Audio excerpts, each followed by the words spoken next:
Students, आप सभी को ट्रांसलेशन की क्लास में बहुत बहुत स्वागत है। आज हम लोग एक और टाइप के ट्रांसलेशन सीखेंगे और ये हिंदी के लास्ट में जैसे होता है ना, या होते हैं, या फिर आपका होती होती है, तो इस तरह का आपको हिंदी के लास्ट वर्ड में मिलेगा। तो इसको हम किस तरह से ट्रांसलेशन करेंगे, इसके बारे में आज हम लोग सीखेंगे। तो डियर फ्रेंड्स, अब हम लोग यह वीडियो शुरू करते हैं।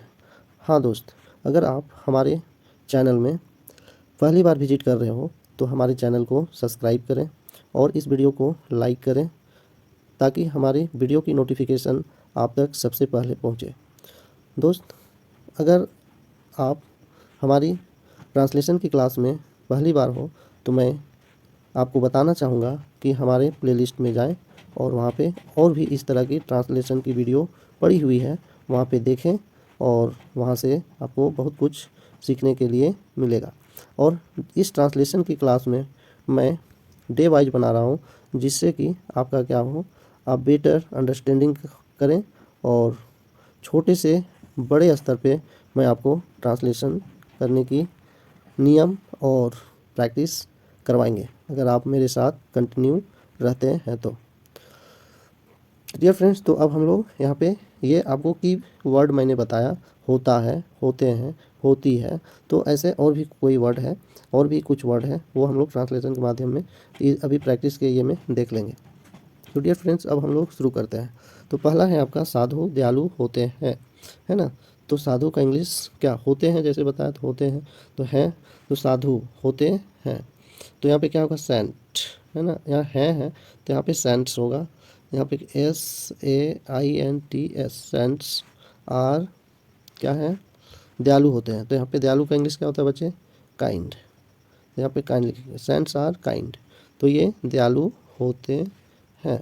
अब यहाँ मैं थोड़ा सा आपको और बता दूँ एडवांस में, क्या एस प्लस अभी हम लोग सीख रहे हैं एम इज, ठीक ना, या SM इज या आर, इसके बाद हम लगा रहे हैं कॉम्प्लीमेंट, है ना, कॉम्प्लीमेंट।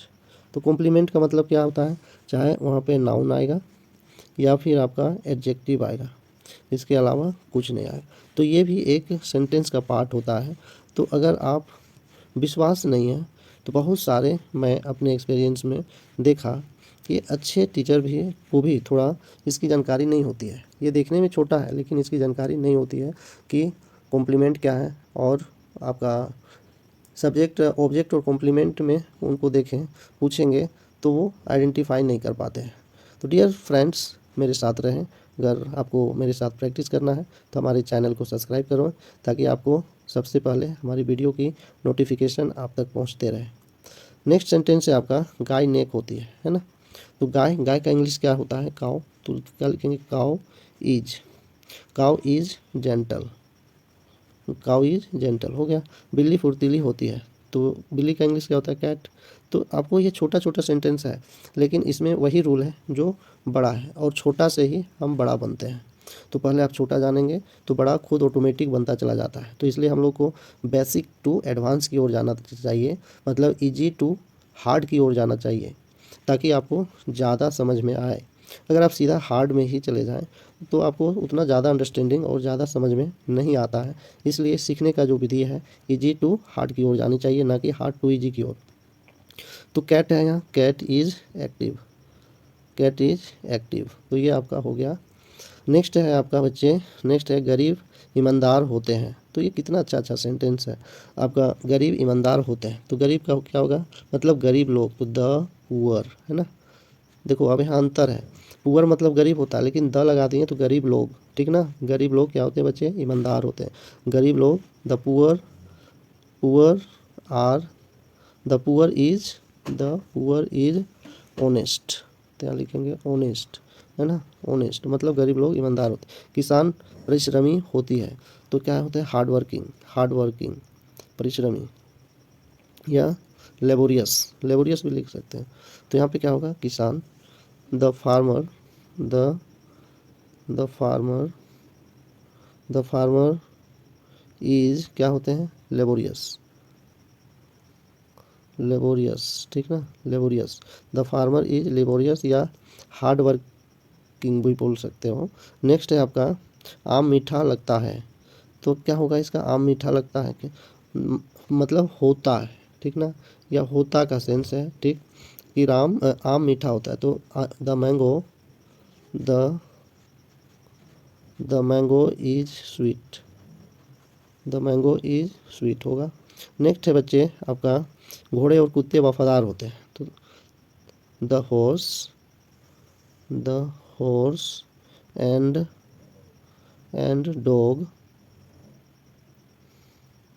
डॉग्स, यहाँ प्लूरल कर रहा है। तो the horses and dogs are क्या होते हैं बच्चे, वफादार। वफादार का इंग्लिश क्या होता है, फाइथफुल, है ना, फाइथफुल। तो अभी जो मैं आपको बताया होता है, होते हैं, तो ये सारे सेंटेंस के वर्ड को आप ध्यान से देखेंगे। नेक्स्ट है बच्चे आपका शिक्षक दयालु होते हैं। होते हैं तो यहाँ पे शिक्षक, द टीचर, है ना, द टीचर इज काइंड, यहाँ पे काइंड लिखेंगे, the teacher is kind. Next है बच्चे कोयला काला होता है ना, कोयला काला होता है। तो द कोयला का English coal, the coal is black. तो ऐसे बहुत सारे सेंटेंस हैं और हम लोग डे टू डे लाइफ में यूज करते हैं। ऐसा होता है, होते हैं, होती है, तो ऐसे सेंटेंस को हम लोग यूज करते हैं और हम लोग समझ बैठते हैं कि ये सिंपल प्रेजेंट टेंस है। तो सिंपल प्रेजेंट टेंस में क्योंकि ताते तिथि होता है तो उसी का सेंस में हम लोग फंस जाते हैं। तो ऐसा नहीं है, ये कॉम्प्लीमेंट है और वो ऑब्जेक्ट के रूप में आता है और ये कॉम्प्लीमेंट है, तो ये अंतर है। नेक्स्ट आपका चीनी मीठी होती है ना। तो चीनी the sugar is sweet, the sugar is sweet. तो ये नेचर की बात करता है। पानी ठंडा होता है, तो पानी ठंडा होता है क्या, तो the water is cool, the cool, है ना, द वाटर इज कूल। बर्फ ठंडी होती है तो द स्नो इज क्या होगा, कोल्ड, है ना, कोल्ड। नेक्स्ट है बच्चे आपका आग गर्म होता है सॉरी, आग गर्म होता है तो क्या होगा, the fire is heat. Next sentence की बात करें तो आपका है सांप डरावना होता है ना। तो फियरफुल होगा, डरावना का फियरफुल। तो यहाँ पे सांप का इंग्लिश क्या होता है बच्चे, तो सांप का स्नैक। तो यहाँ पे क्या लिखेंगे, द स्नैक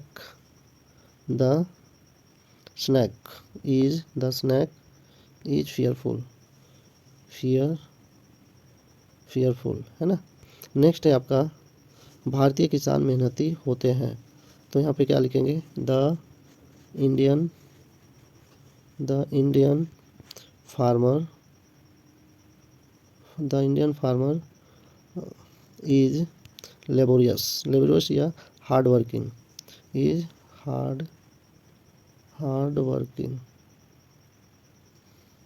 या लेबोरियस भी लिख सकते हैं, लेबोरियस, है ना। नेक्स्ट आपका मनुष्य मरणशील होता है, तो क्या होगा, the human being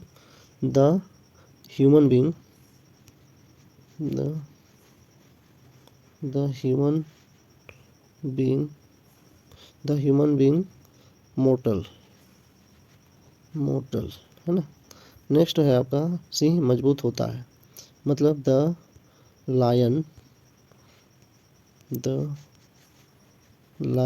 is strong. Next है बच्चे नटखट होते हैं, क्या होगा, बच्चे नटखट, द चिल्ड्रेन, है ना,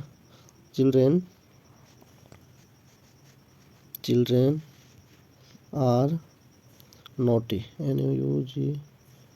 नोटी। नेक्स्ट है आपका माँ दयालु होती है, तो क्या होगा, मदर इज काइंड, नेक्स्ट है बच्चे सीधे होते हैं, है ना। तो चिल्ड्रेन आर जेंटल। नेक्स्ट है आपका चांदनी रात ठंड होती है। चांदनी रात ठंड होती है, तो इसका क्या होगा? The moonlight, the moon night, है ना, सॉरी नाइट होगा यहाँ, moon night, the moon night क्या होता है? ठंडी होती है। The moon night is cool. सूर्य गर्म होता है। द सन इज क्या होता है? हीट, हॉट, ठीक ना, हॉट, यहाँ पे हॉट होगा। अब यहाँ पे हॉट होगा, द सन इज हॉट। अब यहाँ पे एक और मैं सेंटेंस देखा था, वो था आपका हीट में, मैं शायद बता दिया था आपको, हीट बता दिया था, वहाँ पे हॉट होगा। ठंडी, ठंडा, मीठी, काला, दयालु, वफादार, मीठा, परिश्रमी, ईमानदार, फुर्तीली, होती। अरे कहाँ है? कोई गर्म वाला की बात हो रहा था। मीठा लगता है, वफादार है, दयालु है, काला है, मीठा है, ठंडा है, गर्म है। आग गर्म होता है ना। तो आग गर्म होता है क्या होगा? ये वाला सुधार लेंगे बच्चे, बाय मिस्टेक हो गया वो। तो यहाँ होगा द फायर इज हॉट, ये होगा बच्चे। Thank you for watching this video. अगर आपको यह वीडियो अच्छा लगा हो तो यह वीडियो को लाइक करें और हमारी चैनल को सब्सक्राइब करें, ताकि हमारी वीडियो की नोटिफिकेशन आप तक सबसे पहले पहुंचे। अभी तक मेरे साथ इतने मिनट तक बिताने के लिए बहुत बहुत धन्यवाद।